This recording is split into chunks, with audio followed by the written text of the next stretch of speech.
Assalamualaikum warahmatullahi wabarakatuh. Selamat berjumpa kembali dengan kelompok 5 Psikologi Sosial Sosiologi FISIP Unpad.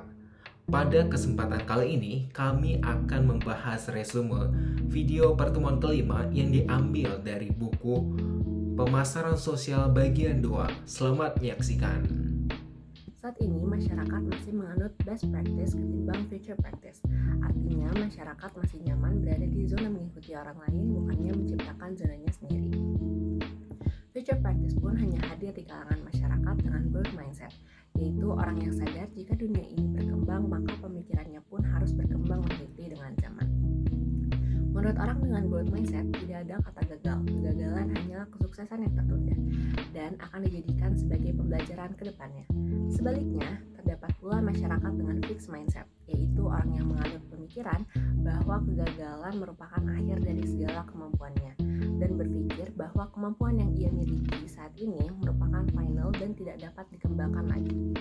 Dalam hal ini, pemasaran sosial memiliki peran vital sebagai instrumen penyadar atau pengubah sikap dan perilaku manusia.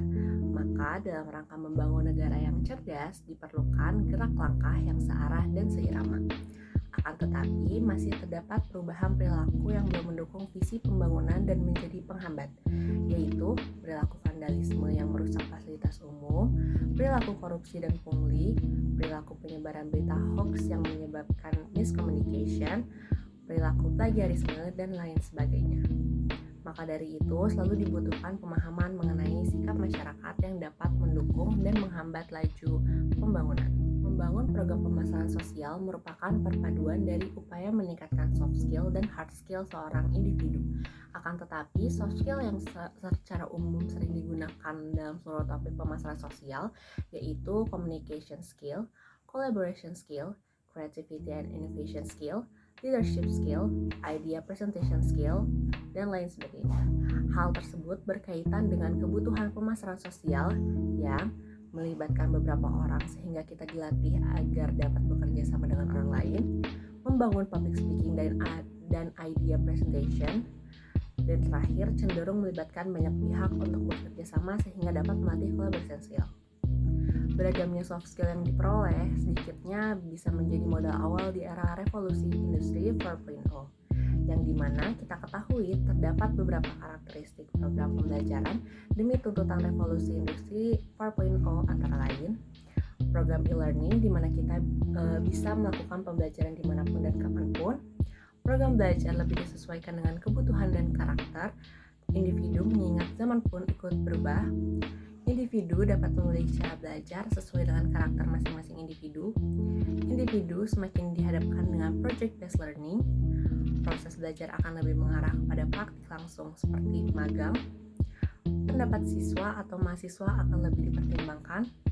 Siswa ataupun mahasiswa akan lebih mandiri dalam proses belajar dan tim pengajar lebih berperan sebagai fasilitator yang memastikan lancarnya proses pembelajaran. Psikologi sosial menurut Baron dan Byrne adalah kajian ilmiah yang berusaha memahami keadaan dan sebab akibat terjadinya perilaku individu dalam situasi sosial. Pemasaran sosial dalam praktiknya sangat dekat dengan psikologi manusia, sehingga akan sangat bermanfaat jika praktek pemasaran sosial ditunjang dengan pendalaman konsep atau teori psikologi sosial. Manusia sebagai makhluk yang berpikir akan membentuk sikap terhadap situasi sosial dan mendorongnya menentukan suka atau tidak sukanya, setuju atau tidak setuju. Para ahli berpendapat bahwa sikap seseorang menunjukkan kecenderungan perilakunya. Pemasaran sosial adalah upaya untuk mengubah perilaku yang dibangun dengan mengubah sikapnya terlebih dahulu. Urgensi mempelajari konsep menurut Oskamp dan Schultz yaitu sikap sebagai shorthand term. Maksudnya yaitu sikap menghasilkan sejumlah perilaku yang berbeda-beda. Sikap dipandang sebagai penyebab perilaku. Konsep sikap menjelaskan konsistensi perilaku. Sikap merupakan hal yang penting dalam diri sendiri. Sikap seseorang merefleksikan bagaimana orang tersebut memaknai dunia di sekitarnya. Sikap berpengaruh terhadap perilaku sosial di berbagai level. Pada level individu, sikap mempengaruhi persepsi, pikiran, dan perilaku. Pada level interpersonal, sikap mempengaruhi bagaimana cara individu mengenal dan memperlakukan orang lain. Pada level kelompok atau grup, sikap individu bisa menjadi faktor terjadinya kerjasama atau konflik. Mendalami pemasaran sosial sejatinya juga berusaha memahami apa yang terjadi sebelum perilaku terbentuk. Perilaku merujuk pada apa yang dilakukan individu dan diobservasi oleh lingkungan sekitarnya. Pembahasan selanjutnya adalah altruisme, yakni keinginan untuk menolong orang lain. Altruisme memiliki 3 ciri, diantaranya empati, keinginan memberi, dan sukarela. Ada juga perilaku proporsional yang bermakna mirip dengan altruisme, yakni perilaku yang memberi manfaat kepada orang lain. Aksi pemasaran sosial dapat dilakukan dan berkembang karena manusia memiliki potensi altruisme. Bab 2 lebih dalam mengenai pemasaran sosial. Pemasaran sosial tidak akan lepas dari perkembangan dunia sosial itu sendiri, baik yang dikupas oleh sosiologi ataupun ilmu ekonomi. Secara umum, peradaban dunia telah berubah banyak. Salah satu yang menonjol adalah perubahan teknologi yang membuat ruang pribadi semakin lenyap. Dengan artian, perkembangan teknologi ini membuat yang namanya publikasi itu semakin banyak. Ruang pribadi yang lenyap tidak dapat dikendalikan secara sistematis dan tidak mengenal ruang dan waktu. Ya. Salah satu contohnya adalah sosial media. Karena perubahan teknologi pada tingkat global secara mendunia, masyarakat semakin horizontal, inklusif, dan sosial. Masyarakat yang dikatakan semakin horizontal karena kekuatan massa berkutat pada masyarakat, di mana tidak lagi tunduk pada kekuatan vertikal, kekuatan pimpinan otoriter, melainkan pada keterhubungan horizontal. Singkatnya, kepemimpinan otoriter sudah tidak relevan lagi, bisa dikatakan. Dalam keterhubungan horizontal, masyarakat saling menguatkan dan saling mempengaruhi. Contoh, ribuan masyarakat dapat segera memberi bantuan ketika ada pemberitahuan akan berita longsor di wilayah X. Ya, di zaman dahulu hal-hal seperti itu perlu waktu cukup lama ya, karena media belum secanggih sekarang. Masyarakat pun semakin inklusif dengan artian perkembangan teknologi informasi telah membangun skema masyarakat yang terhubung sehingga eksklusivitas semakin menurun. Kita bisa lihat di zaman sekarang yang namanya sosial media bisa diraih oleh hampir semua orang. Berbeda dengan sebutlah koran di zaman dulu, koran tertentu, majalah tertentu yang hanya bisa dibeli oleh kalangan yang beruang ya. Pun kini semakin sosial dengan artian semakin jauh dari sikap egoistis dan mau menang sendiri. Sebagai contoh, semakin banyak masyarakat yang mengulurkan tangan untuk membantu pada suatu bencana sebagai akibat dari kemajuan teknologi.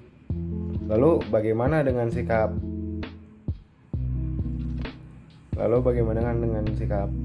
individualistis yang nampak ketika orang-orang banyak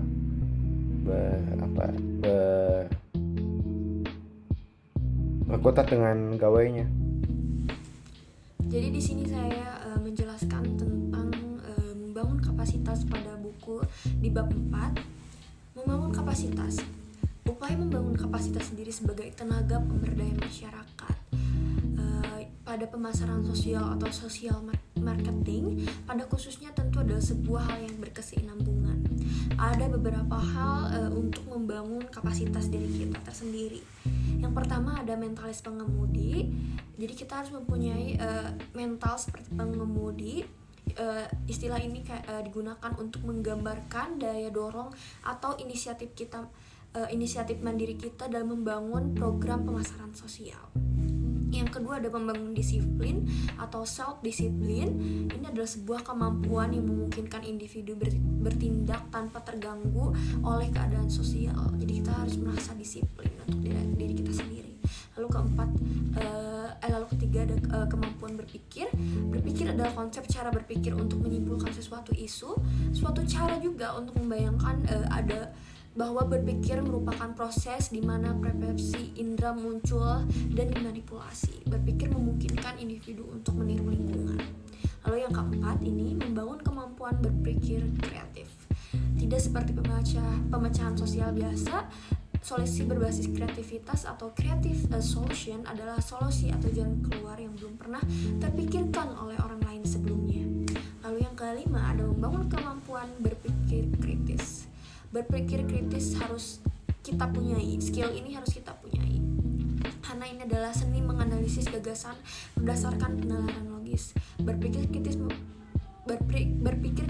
bukanlah berpikir keras, melainkan berpikir lebih baik. Terima kasih.